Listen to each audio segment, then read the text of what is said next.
Okay, so we are ready to start. So before starting, are there still any doubts in the mid-sem exam paper? So because today I am going to finalize the final marks of yours, right? So there are those 3 changes in the answer paper. And I think there were 2 more doubts which I answered. Okay. So the first one was that closest pair thing, and so at least I don't see how you can apply closest pair algorithm for finding the partition of the set of points so that the minimum distance from one set to another is maximum.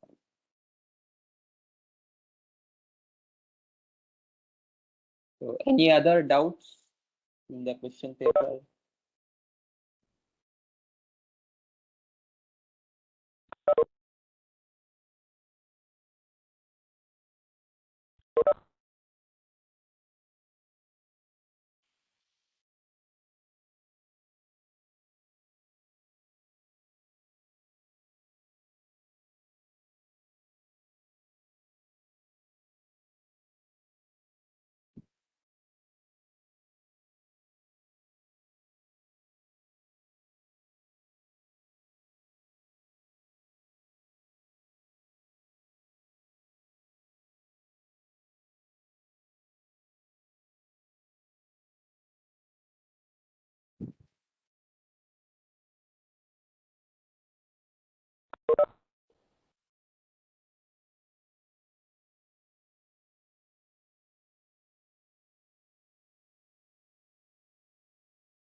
Okay, if there are none, then I'll just make those 3 changes in question numbers 2, 3, and 4, and then send you your final midterm marks soon. Okay, so let's continue with our next topic. We are in the final leg of this course, and the last topic we'll cover is approximation algorithms. So I'll just start with a brief recap of what we have done so far. So we are dealing with these NP-complete problems. We say that the decision problem belongs to the NP-complete class if it is in NP and if it is NP-hard. Okay. So what does NP mean? There are 2 equivalent definitions. You can use whichever you like. So one is NP is the class of problems for which you can verify the solution efficiently. So even if you can't find the solution efficiently, you can verify the solution efficiently. That is what most people use. There is another definition which says that you are allowed to guess. So it's sort of like dynamic programming where you guess a part of the solution and then you try all possible guesses. Here you are allowed to make a guess. Okay?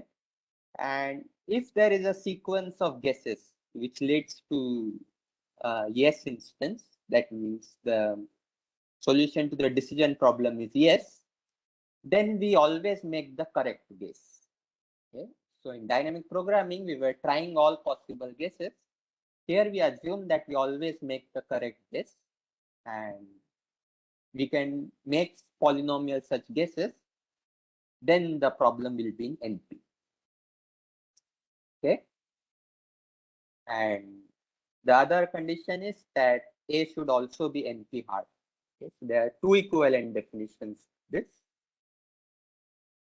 one which says that you take any decision problem in NP, let's say we take this language B, then B in polynomial time reduces to A.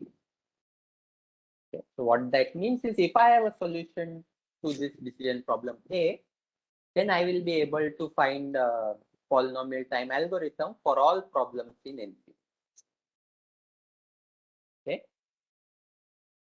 But we don't know how many decision problems are there in NP. There could be infinite, and all of them are almost practically relevant. So this is a definition we rarely use, though sometimes we will use it.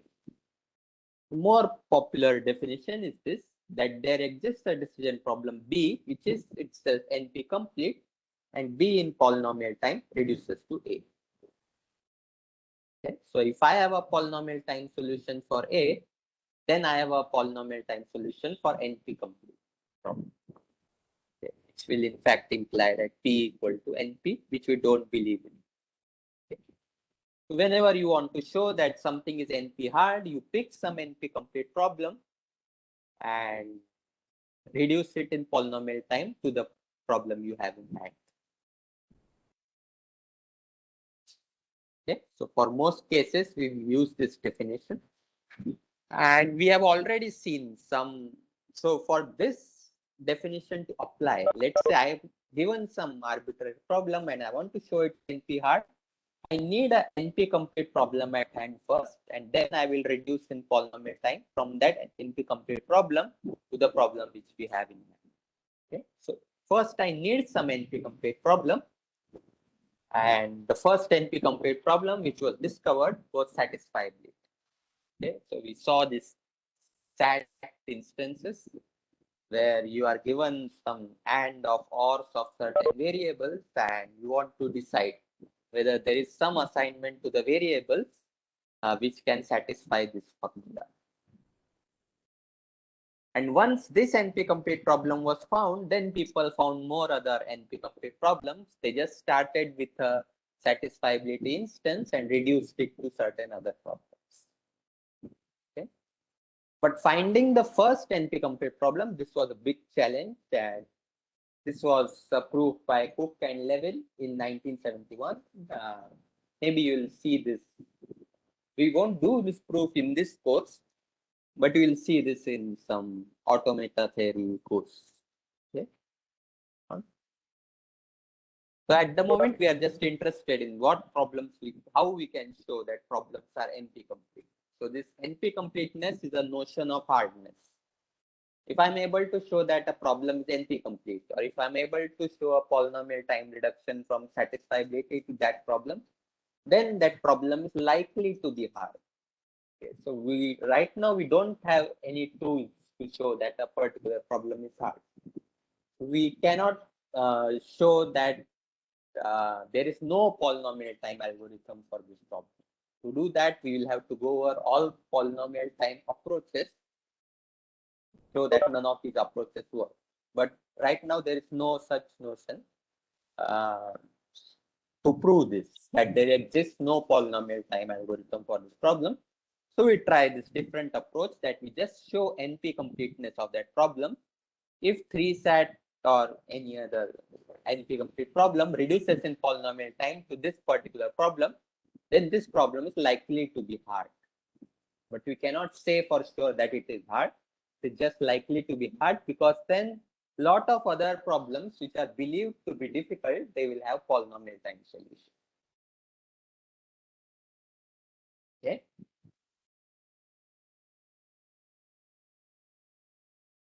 And in fact, the first NP completeness problem that was proven using definition 1. So what Cook and Levin did was, they took any decision problem in NP and showed that in polynomial time it reduces to SAT. Therefore, they concluded SAT is NP hard. And why satisfiability in NP is that,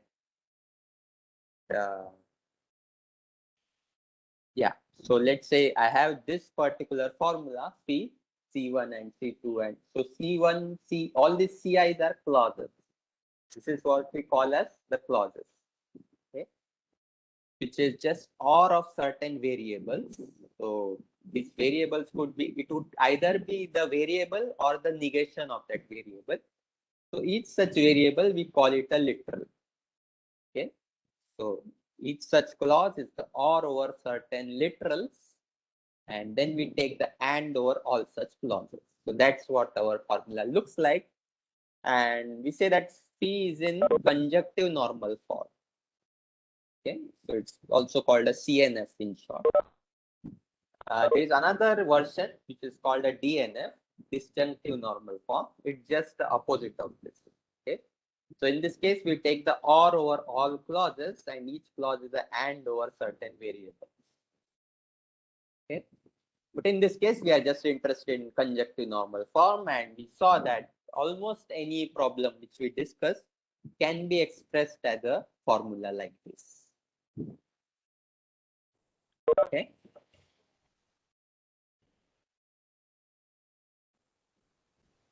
Yeah.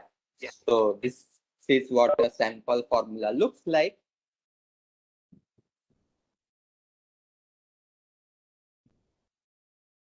Okay. So let's take this uh, sample formula is x1 or x2 or x3 bar and x2 bar or x4 or x3.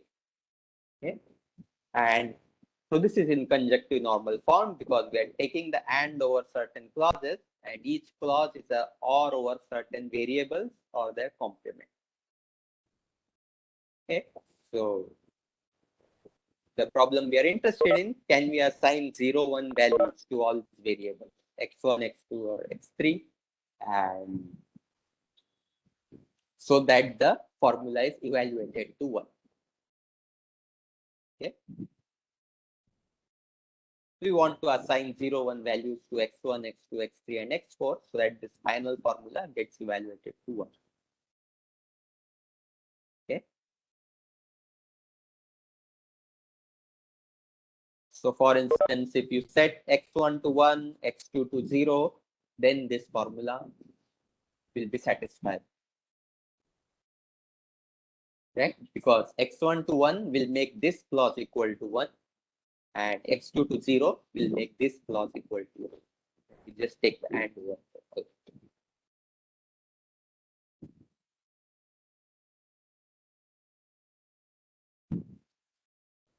Okay.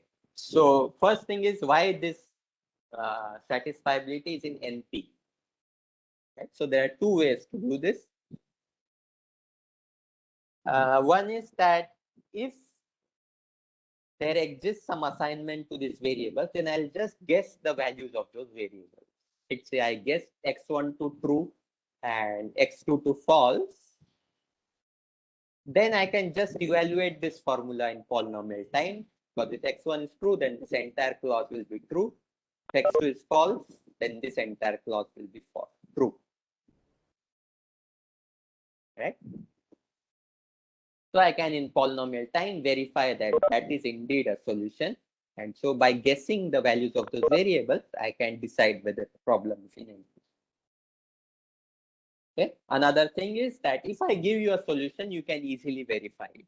If I give you this assignment, x1 is false, x1 is true, x2 is false, then you can easily check that the final formula evaluates to 1. Okay, so it's straightforward that this problem is in that. So this is one sample assignment, x1 is true or x1 is set to 1 and all others are false. Okay. In this case, you can verify that this formula will evaluate to 1.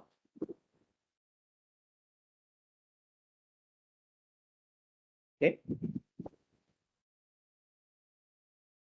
And then we saw many reductions, which is that satisfiability reduces to 3 sat, 3 sat reduces to click. Right? We also saw reductions, click reduces to vertex cover and so on. We also saw dominating set and so on. So in fact, all of these problems are very hard. All of them are NP complete because we can start with 3 sat reduces to click, click reduces to vertex cover, and all these reductions are in fact transitive. Right? So if 3 sat reduces to click, click reduces to vertex cover, that means 3 sat will also reduce to vertex cover. Okay? So all these problems are NP complete. All these problems are hard. We don't know any polynomial time solutions to these problems. So these reductions are a useful way. One to establish the hardness of this problem. If you believe that a problem is hard, you just start with the NP complete problem like 3SAT, click, or vertex cover and reduce in polynomial time to the particular hard problem which you have. Okay. On the other hand, let's say if you want to solve some problem you don't know how to solve, you start with some problem which you know how to solve, and then you reduce in polynomial time to your particular problem. Okay. Or in fact the other way around, start with the problem which you want to solve and reduce it to some problem which you know how to solve. Okay. Then you can apply the algorithm for that particular problem to solve the particular problem you want to solve. Okay, so this was a brief recap of what we are doing, and now it might be possible that you applied all these techniques. So we saw various techniques for establishing polynomial time algorithms. We saw this greedy approach. We saw dynamic programming, and we also saw divide and conquer. Okay, so all these approaches are giving you polynomial time algorithms. For those which don't fall under any of those techniques, we apply these kind of reductions, right? So reduce it to some problem which you can solve using divide and conquer, greedy, or dynamic programming, right? But then there are many other problems. You apply these reductions or you apply those techniques, you are still not able to get a polynomial time algorithm.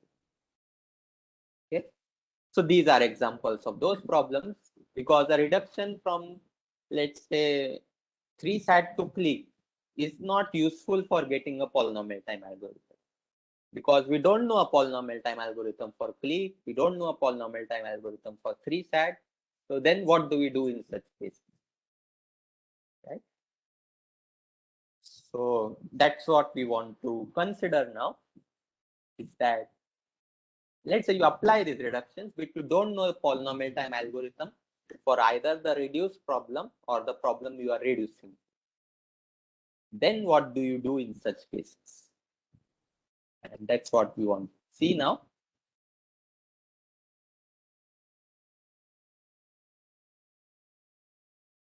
Okay. So how do we cope with this NP-complete problem? Okay. For that, we will have this notion of approximation algorithms. Okay. Because we still need to solve these problems in some way. We can't say, oh, the problem is too hard, we cannot solve. We need to solve this problem in some way, and the idea is to relax the requirement of the output. Okay, that's the entire idea behind approximation algorithms. So we consider one idea is we just consider special cases. For instance, vertex cover, we showed that in general graphs it is NP complete. So in general graphs there is no polynomial time or believed to be polynomial time solution for vertex cover problem. Right? So one idea is we restrict the inputs, right? So instead of general graphs, we just consider some special kind of graphs, and it's, let's say, we consider only bipartite graphs where you partition the vertex set into two different sets so that all edges are going from one set to another. Okay? So we restrict the input in some way. Instead of taking any general input, we just restrict ourselves to bipartite graphs. Right? So in that case, it will be polynomial time solvable. Okay. So in this case, sometimes exponential algorithms will also be useful. Okay, because we are just looking, let's say we are guaranteed that our inputs fall in this special case where certain parameter is only within a certain range. Okay, and if it is there, then even if you go exponential in that parameter, the final running time may still be polynomial time. Okay, so in that case, sometimes exponential time algorithms will also be useful, but not always. Okay, especially when you are dealing with general graph. Okay, so this is not a great thing, which is that we just consider some special case of inputs and try to prove polynomial time algorithms for that. We want polynomial time algorithms in any general case. Yes, we are slightly ambitious here, is that any given input, we want polynomial time algorithm. So what do we do for that? Okay, so then we apply this thing called approximation algorithm, which is we relax the requirement of the output because restricting the input is somehow not very useful to us. In this case, we will give a polynomial time algorithm for any input, but it won't give exact solutions. Okay, so it will be some kind of relaxed solution.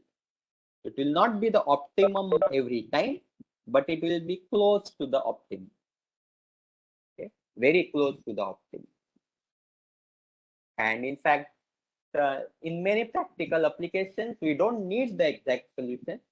We are okay if we get some relaxed solution, okay, which is very close to the optimum. Okay. For many industrial problems, they don't look for the exact solution. It will just be some approximate solution. Okay. So this is the formal definition of approximation algorithm, which is that it is a polynomial time algorithm. So it runs in time polynomial in the input size. And it gives a solution as close to the optimal solution as possible. Okay, so it finds a near optimal solution, but it won't be the exact solution. Okay, because we don't know how to find the exact solution. So it just finds a near optimal solution. Okay, and I will define what this near optimal means. So let's say that we have some minimization problems. So we saw some minimum vertex cover. We want to find the minimum size vertex set such that all the edges are covered by that vertex set. Okay. So let opt be the optimal solution. Whatever is the optimal solution for this problem, and algo be the solution written by a polynomial time algorithm. So we have this polynomial time algorithm. It returns some solution which is very close to the optimal solution, but it's not opt. Okay. So what do I mean by as close to the optimal solution? I need some measure to quantify this near optimal or as close to the optimal solution. Okay. So the way this is defined is that I'll define this ratio alpha equal to algo by opt. Okay. So algo is the solution returned by whatever my polynomial time algorithm is there, and opt is the optimal solution. So I cannot do better than optimal solution. So I just take these two ratios, and that's what we will call as approximation factor for the minimization problem. Okay. Because whenever I'm doing this minimization, this opt value will always be smaller than whatever my algo is giving me. Okay. Because if my algo was giving me some smaller value, then this is not the optimum one. Right? So it always has to give a larger value than optimum. That is what I call the minimization problem. Okay. And this ratio will always be greater than 1. Okay. And similarly, you can define for maximization problem, which is just the reverse opt by algorithm. Right? Because whatever my algorithm will give, it won't be the maximum value. It will be slightly lower than the maximum value. Okay. So we just need to take this ratio, and that's how we decide how close to the optimal solution is. Ideally, we want this value to be 1 plus epsilon, where epsilon is some small value. Then we call it a good approximation algorithm. Okay, but It is not possible always. So we have to settle for slightly suboptimal solution. So usually two approximation or three approximation. Those will be the ones. Okay.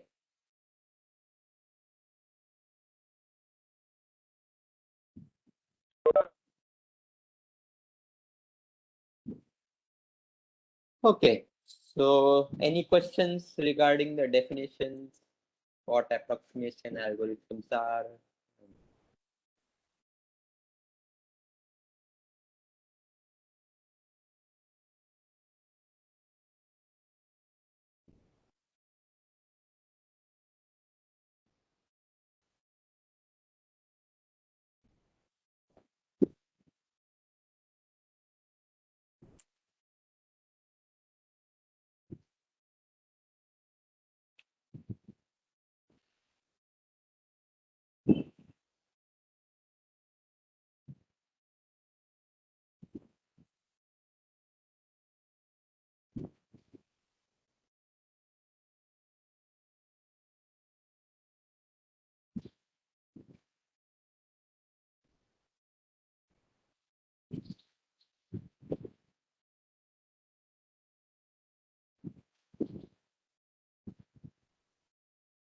Okay.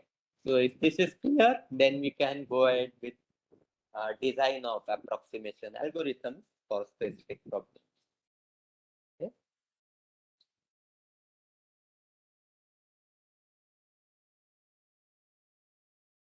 So let's start with our favorite example. We have already seen these problems many times during reductions. Right? We reduce this problem to various other problems, dominating set, leaf, etc. So let me just remind you what this vertex cover problem is.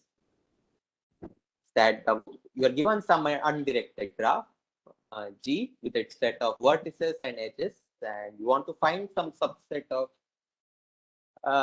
There's a question: is it applicable to minimization? No, maximization as well. So any kind of optimization problem, you have this notion of approximation. Okay.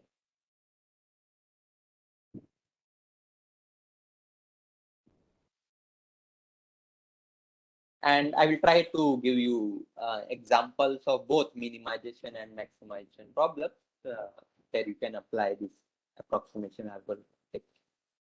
But yeah, it is only applicable for where you want to optimize something. Like you want to optimize something. So like here, we have this uh, vertex cover. So ideally, you want the minimum size subset such that for every edge, one of its endpoints will be there in your subset. Okay.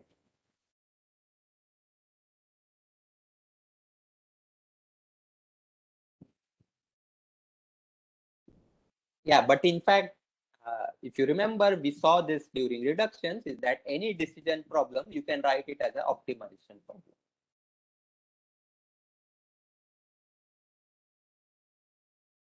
Okay. Uh, so any kind of decision problem, you can always write it as an optimized problem. And therefore, any decision problem, you will have some approximation algorithm notion for it. Okay? So it's quite general. It's not like in some special cases of problems we are targeting. Any kind of decision problem, you can always have a you can always apply approximation algorithms there. Okay. So this was our vertex problem, vertex cover problem, which is you want to find a subset of vertices such that for any edge, at least one endpoint will be contained in the vertex cover.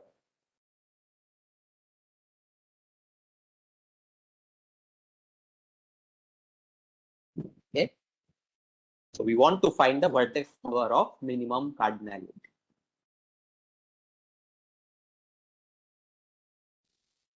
Now I want to design an approximation algorithm for vertex cover. Let's say I don't want the minimum size set. I am happy with something very close to the minimum. So then what should I do? Any ideas?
So what I want here is that I want a polynomial time algorithm which outputs some vertex cover. Okay. I want a subset of vertices such that for any edge, one of its endpoints will be contained in that particular subset. Okay. But I'm happy if that set is slightly large, it's not the minimum.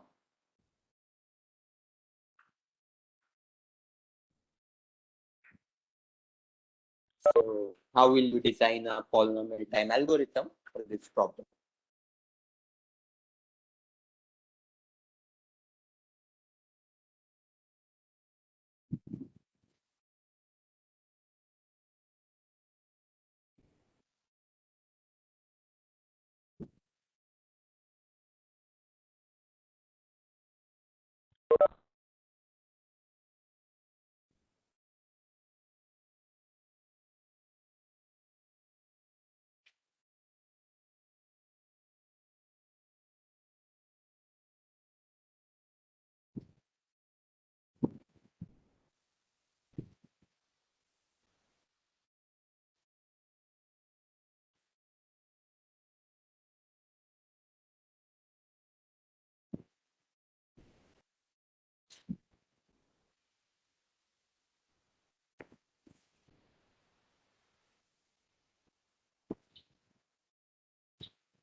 Okay, we have an answer.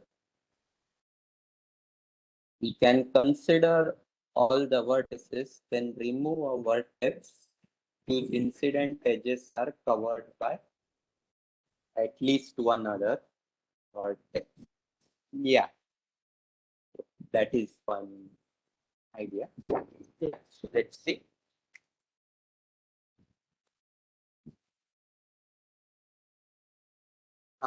No, but this won't work because I mean I could have two vertices, both of which are endpoints of an edge, and both of them are contained in my vertex cover.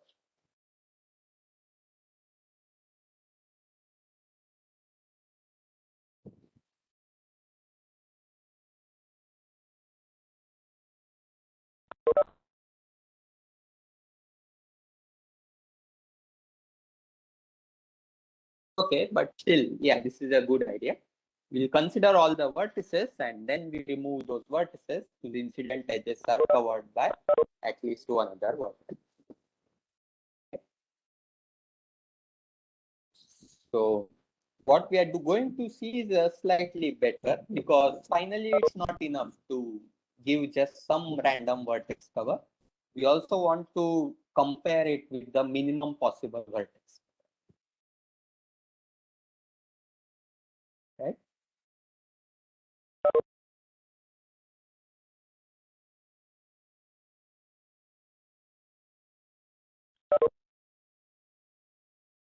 Okay, so traverse all the edges and add one vertex of that edge in vertex cover.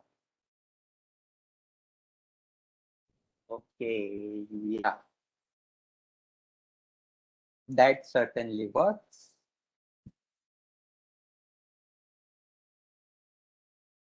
But remember that we need to compare it with the minimum vertex cover, right? So because we want to give a ratio, right? This alpha equal to algo by op.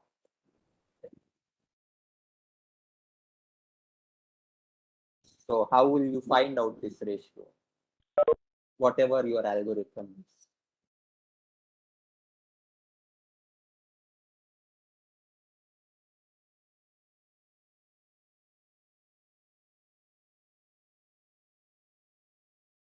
So there are two things we need to do is that we want to find some vertex cover in polynomial time and we want this ratio to be as small as possible. Right? So whatever is the size of our vertex cover, that divided by minimum vertex cover size, that should be as small as possible.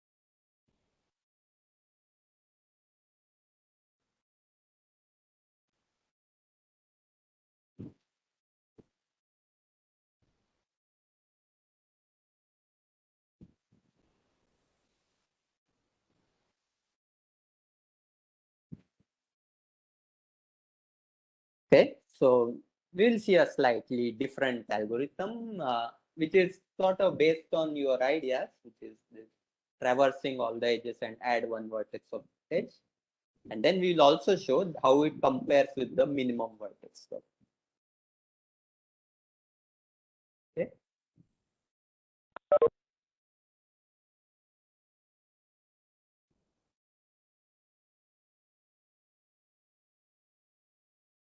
So we want to find this vertex cover of minimum cardinality.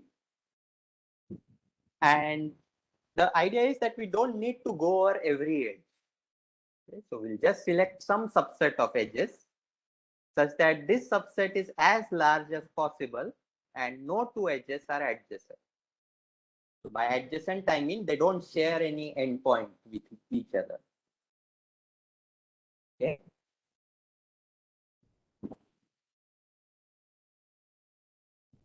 So let's say I have this graph A, B, C, D, E, F, G. These are the vertices and these are the edges. Okay. So I'll pick some edges from this graph. Let's say I pick B, C, E, F, and D, G. Okay. I can't pick AB because it is incident with BC. Similarly, I can't pick CD, CE, ED, or DF because it is sharing an endpoint with my chosen red edges. Okay.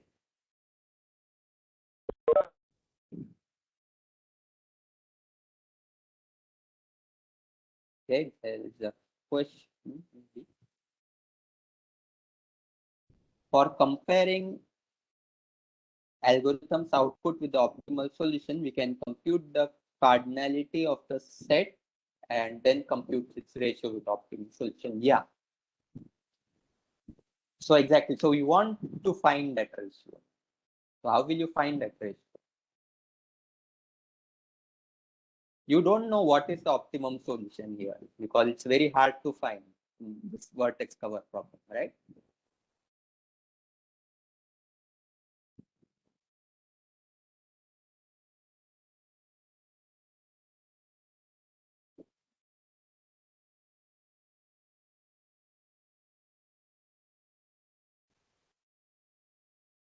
So we need some other approach here, and maybe you can think about it. Yeah, sure. If you can compare your ratio with that optimum solution, then it is still a valid approximation algorithm. There is no problem with that.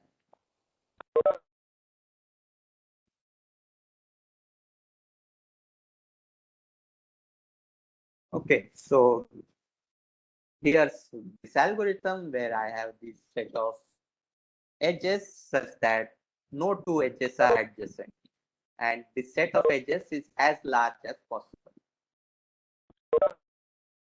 Okay. So for instance, you can see that you cannot pick more than three edges which are sort of disjoint from each other. Okay. So if you don't want any two edges to be adjacent to each other, you cannot pick more than three edges in this graph.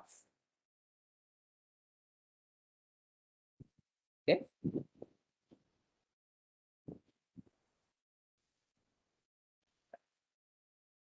Uh, because you could pick, let's say, A, B, C, E, and then you are stuck. Pick either D, G, or F. Okay.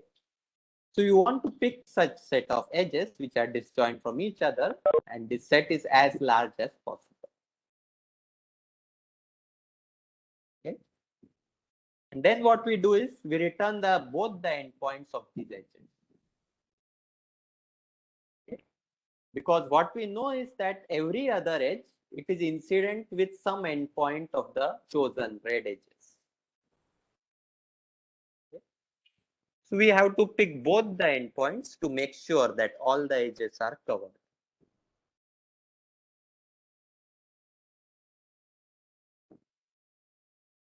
Okay. So we'll just pick such a set of edges which are disjoint from each other. We want the maximum possible such thing. And or in fact, any set of edges will work. And we return both the endpoints of these edges. Okay. So now, how will you compare this solution with the optimum one? Okay. Let's say I have some optimum vertex cover. What conditions it needs to satisfy? At least one endpoint of every edge should be contained in my optimum vertex cover, right? Because then one of these red edges will not be covered in my optimum solution, right? So in this case, I am picking both, but the optimum should have at least one,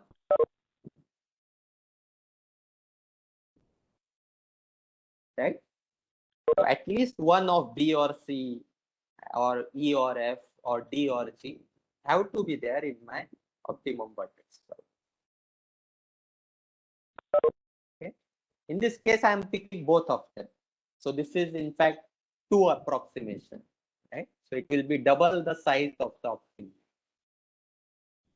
or at most double the size of the optimum. Okay, because I cannot have a smaller vertex cover which is less than half this size, right?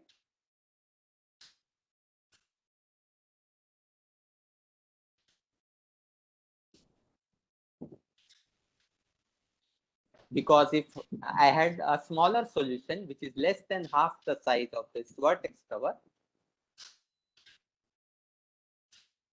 sorry, is there a question?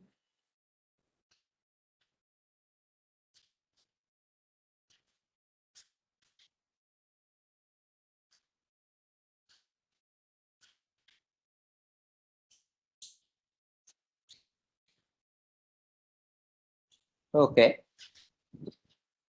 There is none. So I need to, in my algorithm, I'll pick both the endpoints of these edges and put it in my vertex cover. Right?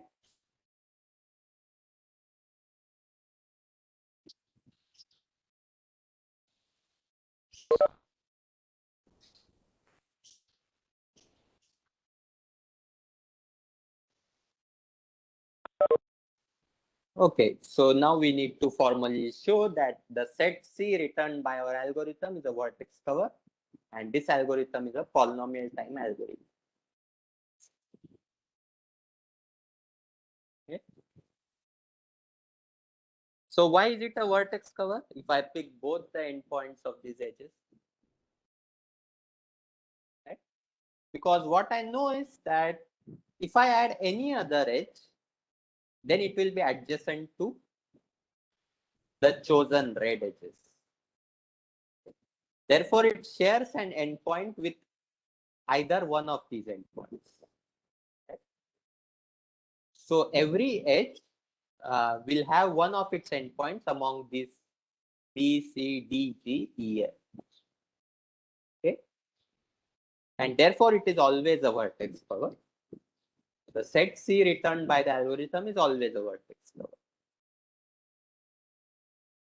Now, the more interesting thing is, why is this a polynomial time algorithm?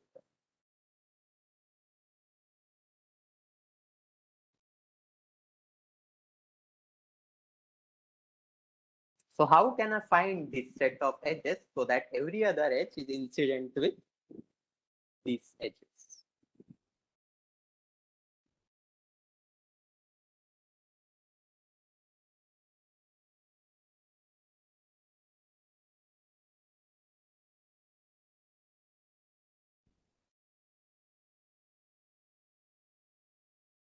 The simple algorithm is that you pick any arbitrary edge and delete all the other edges which are incident with this edge. Right? Let's say I pick BC first. Then I'll delete AB from the graph, CE from the graph, CD from the graph. Right? So let's say I pick EF. Then I'll delete DE from the graph, DF from the graph, and finally I'll pick D. Okay, so it's a polynomial time algorithm. I only have to go over the set of edges and delete all the other incident edges. Okay. And finally, the whatever vertex cover I get, it is at most twice the size of the optimum solution. Because I am picking both endpoints of the edge, and the optimum one has to contain at least one. Right? So it is at most double the size of the optimum. Okay. So I hope that all these 3 points are clear.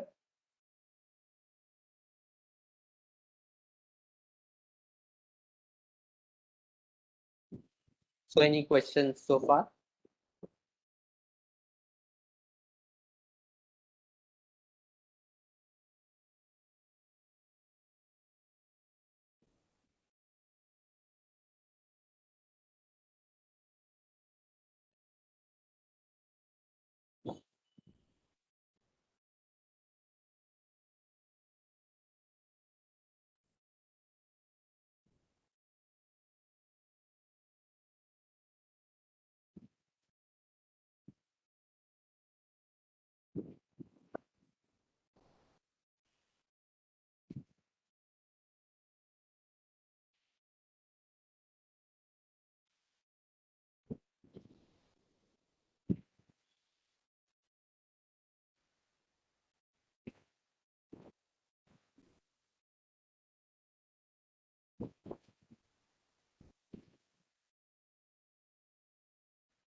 Okay.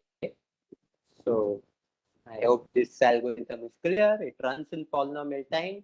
It gives you a vertex cover, and the size of that vertex cover is at most double the size of the optimum vertex cover. Okay, so this will give you a sort of idea what we are trying to do while designing this approximation algorithm. Okay, not at least one vertex from each edge in M is needed. Therefore, optimum will always be uh, larger than the set of edges which we had picked, right? And the algorithm returns twice the number of edges.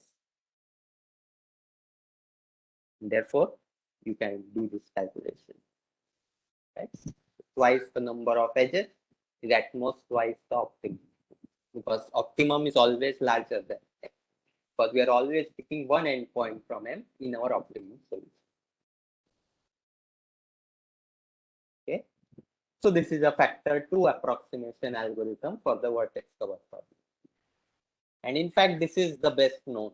We don't know any 2 minus epsilon approximation for vertex cover. Okay, so that in fact, you can also show some hardness of approximation things, like if you had a 2 minus epsilon vertex cover approximation that is NP complete, okay, then lot of problems will have easy solution. But we won't go over that in this course. We are just going to look at what approximation algorithms we can design. Yeah. Okay, so there's a question why the optimum will be at least half. Right? So we have this set of edges. We pick this set of edges. BC, EF, and DG. Okay, so what is the property these edges are satisfying is that every other edge will have one endpoint common with one of these red edges. Okay. And so whatever is my optimum solution, I have to pick one out of B and C, one out of E and F, one out of D and C.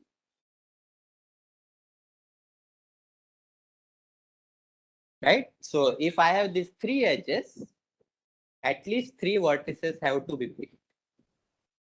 In general, if I have M edges, at least M vertices have to be picked in the optimum solution.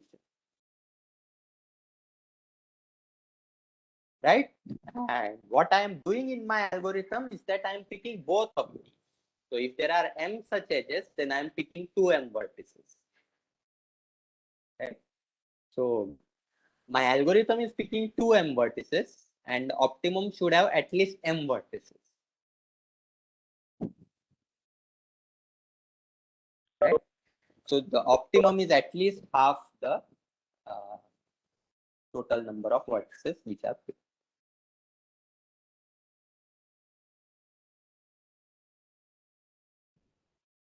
Okay. Yeah.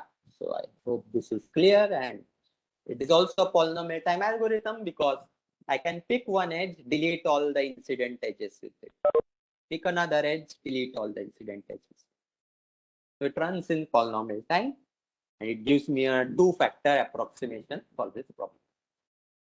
Okay. So you can try various graph theoretic examples like this vertex cover, the clique, or whatever. If you come with practice, we'll be able to design more and more efficient approximation algorithms for this problem.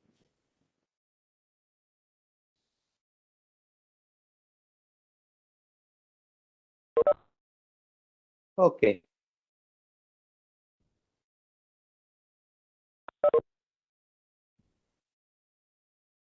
So this is a factor 2 approximation for the vertex cover problem. Okay, so this is one problem. Let's move on to the next one. We'll just introduce it. We won't be able to completely solve this. It's the traveling salesman problem. Okay. So let's say there is the salesman. He has to travel across many cities and come back to his original city. Okay, and you would like to travel the minimum distance possible. So you are given the distances between pairs of cities, and you would like to visit all the cities, but he wants to visit every city exactly once and come back to his original city. At the same time, he wants to minimize the total distance covered. There is a graph theoretic formulation for this, is that given some complete graph. So the vertices of this graph are the cities, and the edges are labeled with the, so there's an edge cost W of E for each edge E, which is just the distance between the pair of cities. Okay. And we want to find a tour that visits every vertex of G exactly once and return back to the starting vertex. At the same time, you want to minimize the cost of the tour or minimize the total distance covered.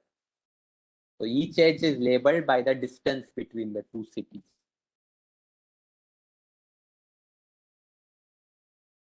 So this is again, we saw that there was a reduction from traveling salesman to certain other problems, and this is also known to be NP complete. So it is hard to find the minimum cost of such a tool. So we would like to design some approximation solution. Find the cost of the tool which is close to the minimum, but it may not be the minimum possible. And that we want to do in polynomial time.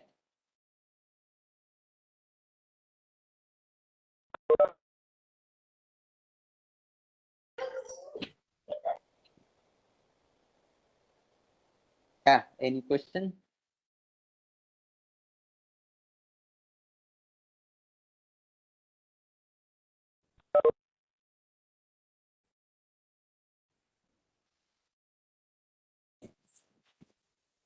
Okay, there's that.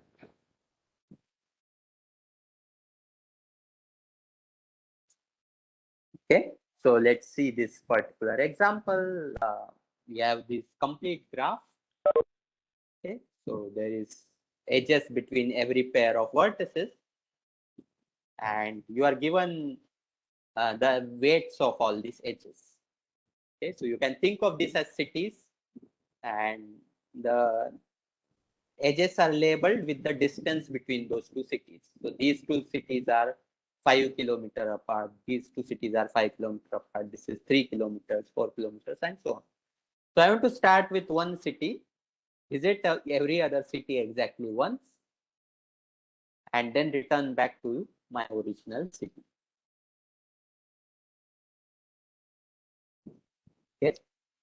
So here's one tour which I can do, which is go from this city to this city, cover a distance of 1 kilometer, then from this city to this city, this to this, this to this, and then return back to my original city. Sorry, is there a question?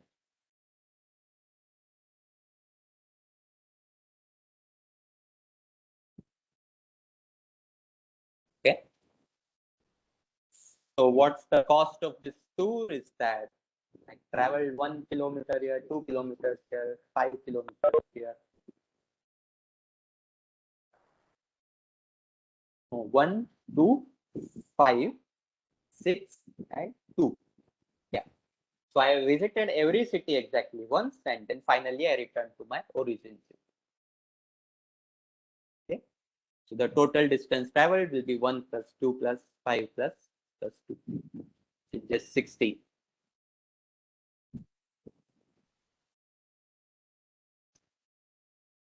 Okay. So how am I going to find a polynomial time algorithm which will give me this cost of the tool?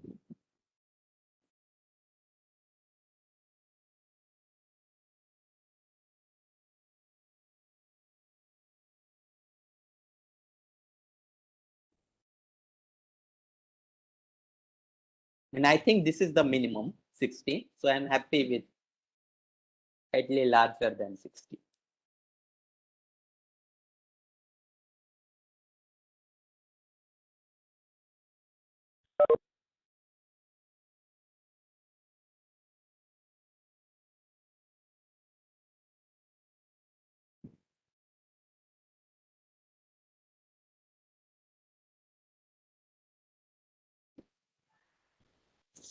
So in fact, there is a related problem you have studied in this course, which might be useful for solving this problem.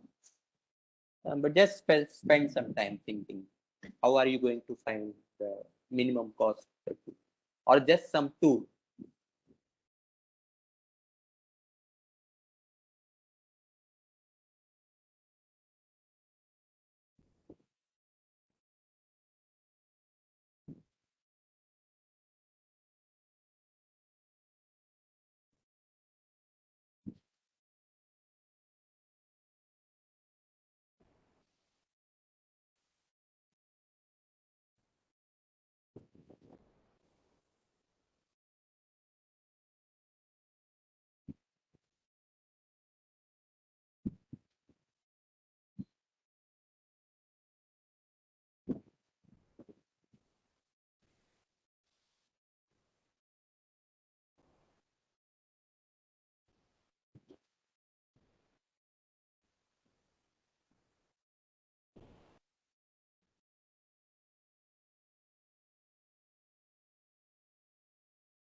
Okay. So in fact, we will consider a special case of this problem. In general, this problem is even hard to approximate. Okay. So if I give you arbitrary edge weights, even finding some approximate truth, which is close enough to the minimum cost, is very hard in general. Okay. So we have to impose some restriction on these edge weights. Okay. So because we are talking about cities, we'll consider this particular restriction is that we'll consider the metric version of the TS. Okay. What's the metric version? It is that this edge cost will satisfy the triangle inequality. Okay. In that, um, if I have this edge plus this edge, so the cost of edge from AB to BC, that will always be larger than AC. Okay. Similarly, you can have A plus C is greater than equal to B and B plus C is greater than equal to A. Okay. So in fact, these edge weights will satisfy this condition because let's say this 4 plus 3, that will always be larger than 6. Right? So we'll consider a very special case in that the edge cost satisfy this triangle inequality. So because what this ensures is that you don't go over many cities if you want to find the minimum distance between those two cities.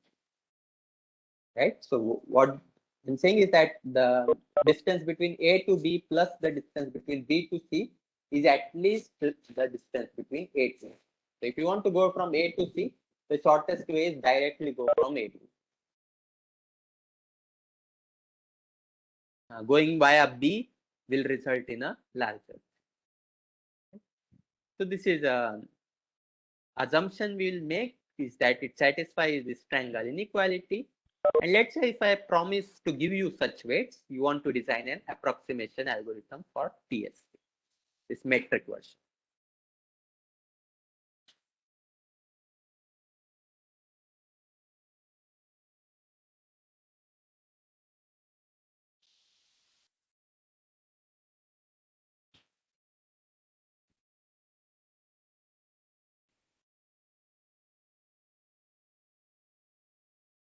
Okay, so think about it. We'll stop here. discuss this algorithm in the next class.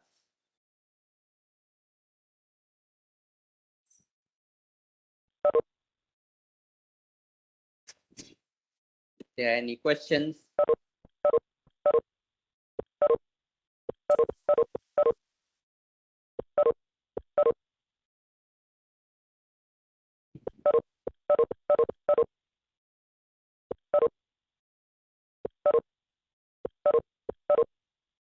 Yeah, we do have a question.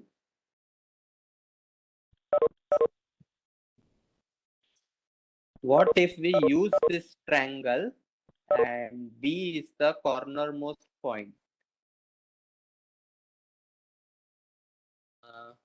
Sorry, I didn't understand. Following this will not include B. What do you mean by cornermost point?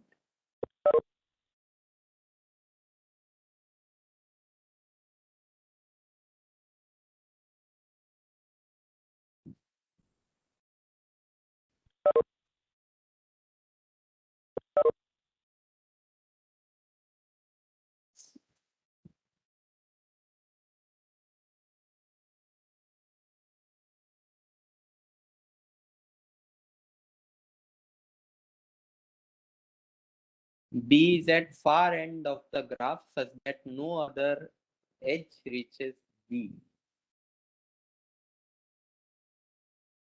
Yeah, so we are just taking a complete graph here.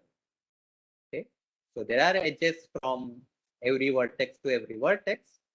Then we want to find the minimum cost of the two.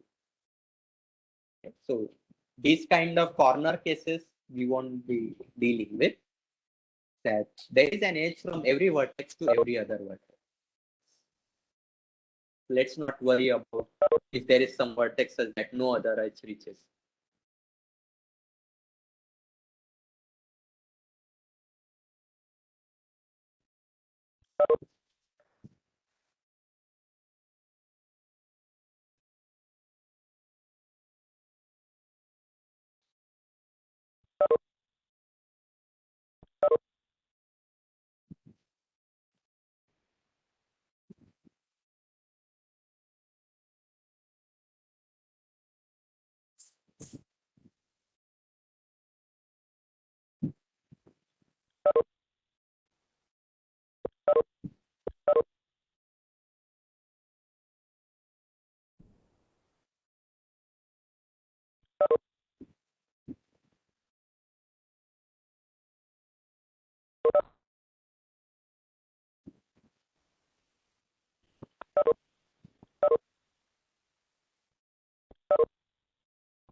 Okay, so then I'll stop this meeting now. See you on Thursday.